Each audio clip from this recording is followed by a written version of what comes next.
Halo Masa K3, selamat datang di podcast Bilik K3, Bincang Lingkup K3, bersama alumni yang super keren dari berbagai industri. Pada episode kali ini, podcast Bilik K3 akan membawakan tema yaitu Innovative Health Practice Adaro Energies OSH Culture Journey. Perkenalkan, aku Diva Naswa dari S1 Reguler K3 2023 yang akan memandu jalannya podcast hari ini. Bersama dengan teman aku, Halo semuanya, perkenalkan aku Diajeng Worokinasi dari S1 Reguler K3 2022. Nah, di episode kelima kali ini kita kedatangan tamu spesial loh yang pastinya akan memberikan kita insight yang sangat menarik. Yuk langsung aja kita sambut narasumber kita hari ini. Halo Kak Mutia, gimana nih Kak kabarnya hari ini? Kakak boleh sambil memperkenalkan diri juga ya? Halo, selamat malam semuanya. Salam kenal, saya dengan Mutia Ashifa, bisa dipanggil Mutia. Saya merupakan Kepala Departemen Industrial Hygiene and Occupational Health atau IHOH di Divisi HSE PT Adaro Energi Indonesia Tbk. Baik, salam kenal ya Kak Mutia. Jujur, aku sangat antusias nih Kak untuk mempelajari lebih lanjut mengenai budaya K3 di PT Adaro Energi Indonesia. Yuk Masa K3, kita jelajahi perbincangan ini lebih lanjut. Oh iya, sebelumnya disclaimer sedikit ya teman-teman bahwa apa yang kita diskusikan hari ini hanya sebatas sharing dan berbagi informasi berdasarkan pengalaman dan pandangan narasumber. Jika ada perbedaan pendapat dari hal-hal yang sudah disampaikan, maka hal tersebut murni dari unsur ketidaksengajaan dan tidak ada maksud tertentu. Ya, bener banget tuh Kak Ajeng. Oke, Kak Mutia, langsung aja yuk kita mulai. Pertama, aku udah penasaran banget nih Kak, sebagai Industrial Hygiene dan juga Occupational Health Department Head, khususnya di Adaro Energi, apa aja sih tanggung jawab dan tugas kakak selama kerja sehari-hari? Terima kasih Diva untuk pertanyaannya. Terkait dengan role dan responsibility saya sebagai Kepala Departemen IHOH, di sini banyak berkaitan lebih kepada strategic planning ya. Karena di PT Adaro Energi Indonesia sendiri merupakan perusahaan corporate yang menaungi Adaro Group secara keseluruhan. Nah, kami sebagai divisi yang berada di dalam corporate function memiliki salah satu tugas utama adalah untuk mengatur secara strategis terkait dengan pengelolaan sebuah fungsi, dalam hal ini adalah HSE, dan dalam hal yang lebih spesifik adalah IHOH, bagaimana caranya untuk diimplementasikan di seluruh Adaro Group. Yang saya lakukan adalah pastinya banyak berkaitan dengan planning ya. Kita merencanakan program kerja yang akan dibuat atau distandarisasi bagi seluruh anak perusahaan yang ada di Adaro Group. Yang berikutnya adalah biasanya kita juga melakukan proses pemetaan 1 year dan 5 year plan dari activity berkaitan dengan IHOH yang ada di Adaro Group.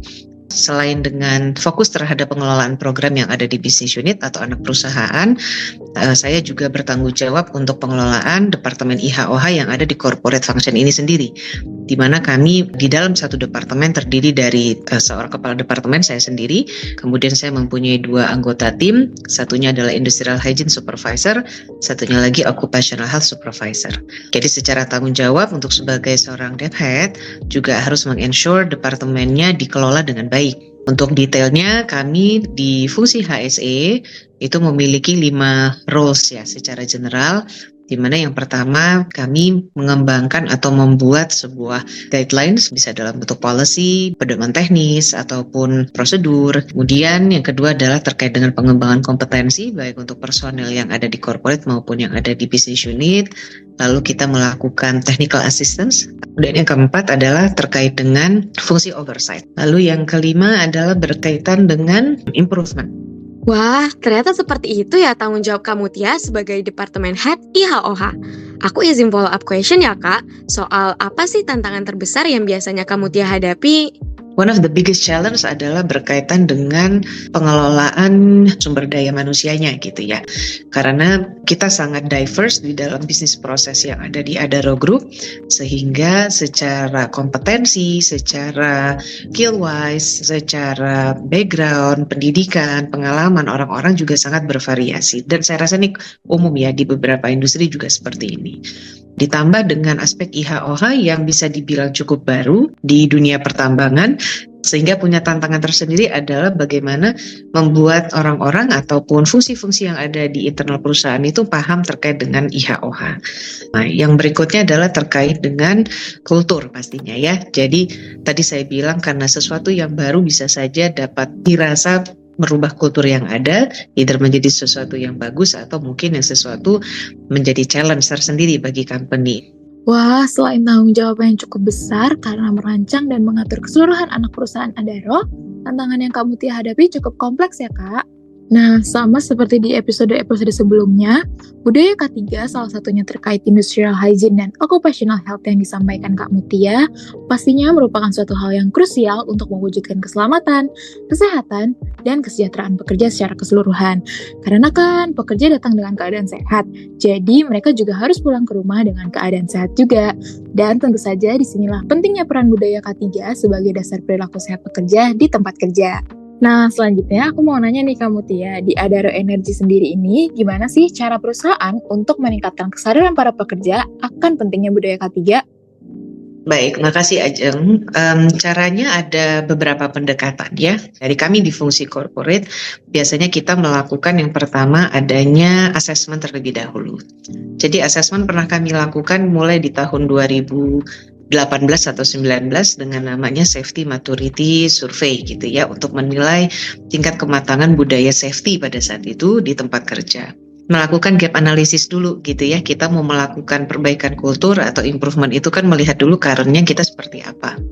Nah, sehingga pada saat itu kita melihat ini perlu dilakukan improvement terkait dengan maturity kita dalam aspek safety culture, sehingga dilakukanlah beberapa program.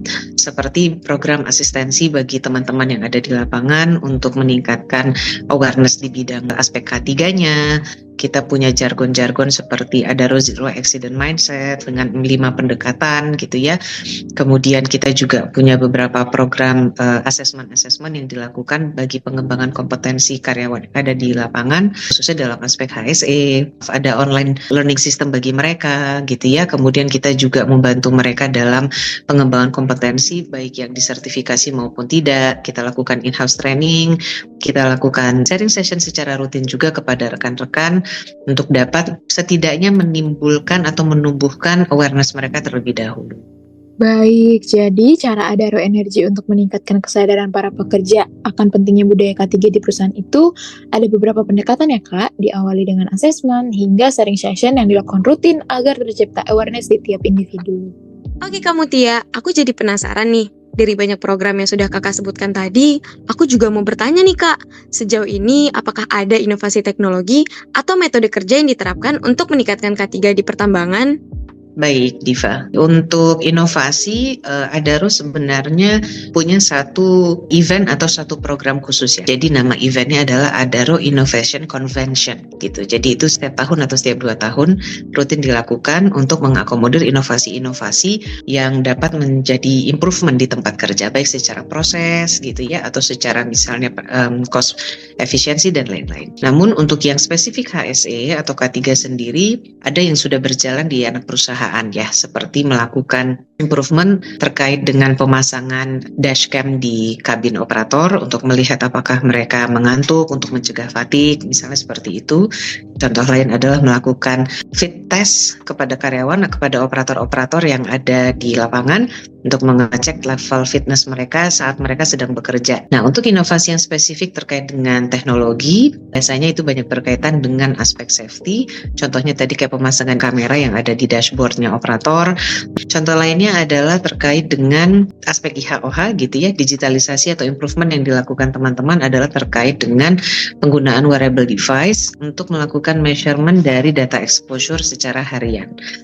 Wah, inovasi-inovasi yang diterapkan PT Adaro ini sangat menarik ya Kak, seperti pemasangan dashcam di kabin operator yang salah satu tujuannya untuk mencegah fatigue. Nah, aku mau nanya lagi nih Kak, apakah ada program penghargaan atau insentif untuk mendorong kepatuhan dan kesadaran akan K3? Oke, saya memotretnya dari sisi makronya saja ya. Biasanya kami melakukan ada penilaian kinerja, namanya penilaian kinerja SMK 3 Adaro Group, di mana nanti hasil akhir penilaian kinerja ini memunculkan sebuah rating ya. Misalnya mereka dapat rating emas, biru, hijau, merah, atau hitam gitu. So, mungkin kalian familiar dengan kayak SMK 3 gitu ya. Ada penilaian atau audit dari SMK 3 pemerintah yang nanti memunculkan hasil di leveling warna-warna tersebut. Di Adaro kami juga melakukan hal yang sama gitu. Rewards yang diberikan adalah biasanya lebih kepada apresiasi kepada mereka yang pertama, kemudian pernyataan bahwa mereka misalnya berhasil mempertahankan performance mereka dengan baik, sehingga kita berikan pengakuan bahwa mereka sudah menjalankan sistem manajemen K3-nya pada level emas, misalnya seperti itu. Kemudian untuk di level yang anak perusahaan, ada yang memiliki beberapa program ataupun prosedur tertentu untuk rewards ini, bisa dalam bentuk misalnya barang gitu ya, atau bisa dalam bentuk sebuah insentif tambahan terkait dengan kompensasi dan benefit mereka gitu. Jadi macam-macam bentuknya. Dan pastinya semua harus di drive atau driven by performance seperti itu. Jadi ada target yang harus dicapai oleh fungsi-fungsi terkait ataupun personel yang ada. Ada parameter-parameter yang harus mereka penuhi.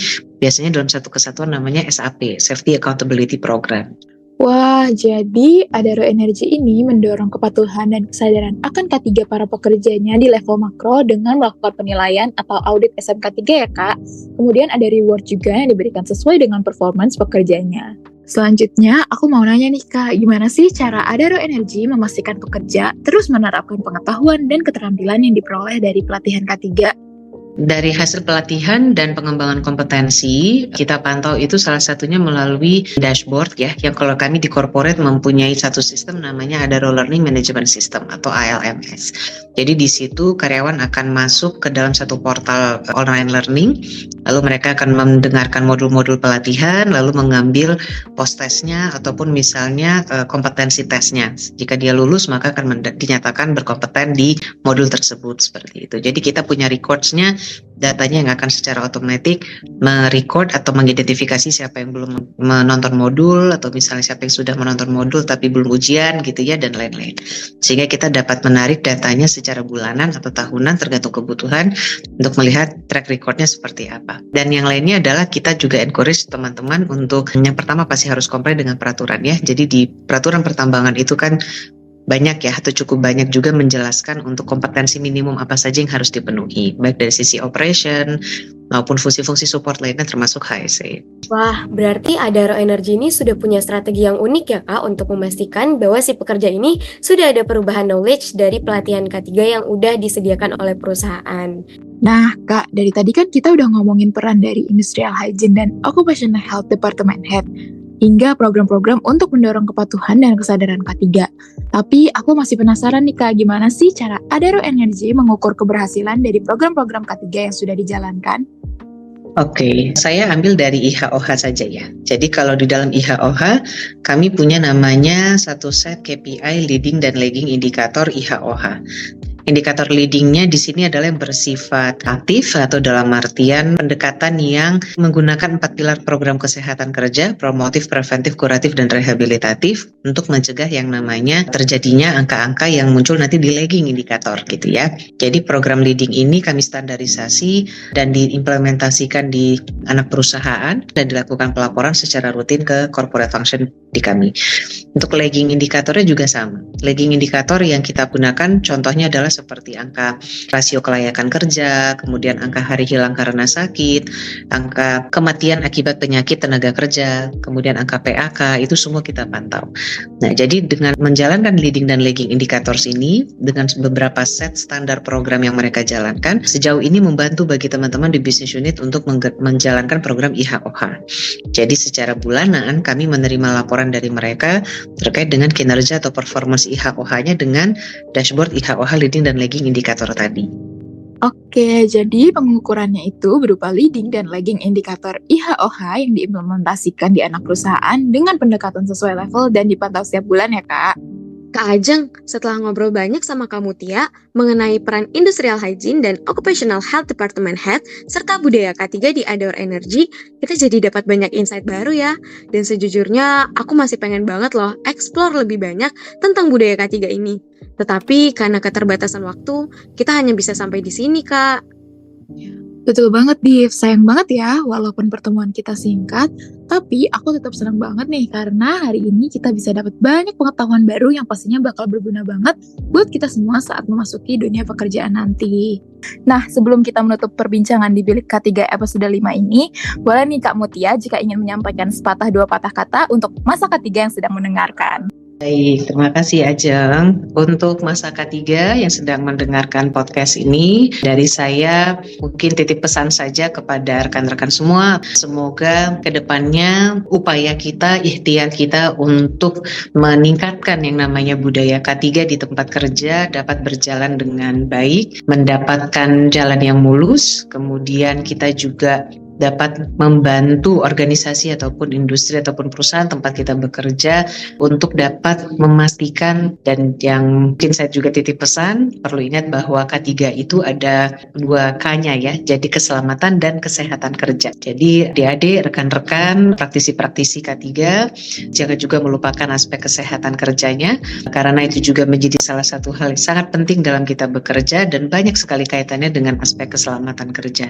Itu saja dari saya. Terima kasih. Bener banget nih kamu Tia, kalau keselamatan dan kesehatan itu nggak bisa dipisah loh. Dicatat ya teman-teman K3 sekalian. Semoga teman-teman K3 yang sedang mendengarkan bisa menjadi HSE yang baik ya Kak di perusahaan nantinya. Sekali lagi kami mengucapkan terima kasih banyak kepada kamu Tia yang sudah bersedia hadir dan membagikan pengalaman serta pengetahuannya mengenai budaya K3 di PT Adaro Energi Indonesia. Semoga perbincangan kita hari ini bisa memberikan insight baru bagi teman-teman. Sekian dari kami untuk podcast hari ini. Terima kasih sudah mendengarkan. Tetap utamakan keselamatan dan kesehatan diri Anda karena budaya K3, budaya kita. Bye-bye.